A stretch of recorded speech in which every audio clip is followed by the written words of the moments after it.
Hello everyone, happy blessed day to you all and welcome to Mama Juliet Kitchen.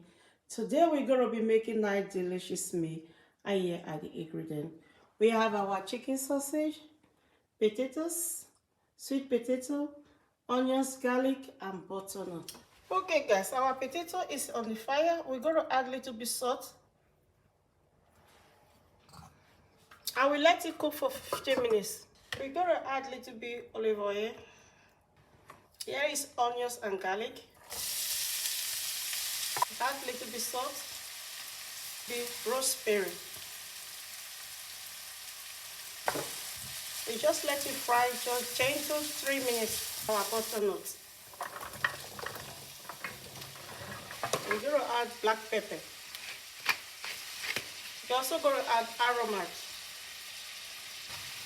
We stir. We're not going to add water. We're going to close it up so that the steam will make it soft and ready. Just 15 minutes. Potatoes is ready. Add some butter in the pan.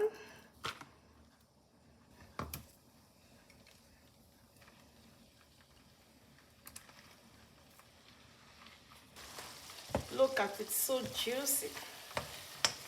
And it's ready.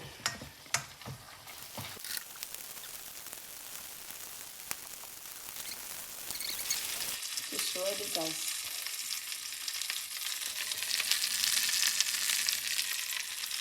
Okay guys, this is the outcome of this delicious meal. You guys come and join us so that we can eat it together. Thank you guys for watching my video, for comment. God bless you, and I see you guys in my next video. Bye bye.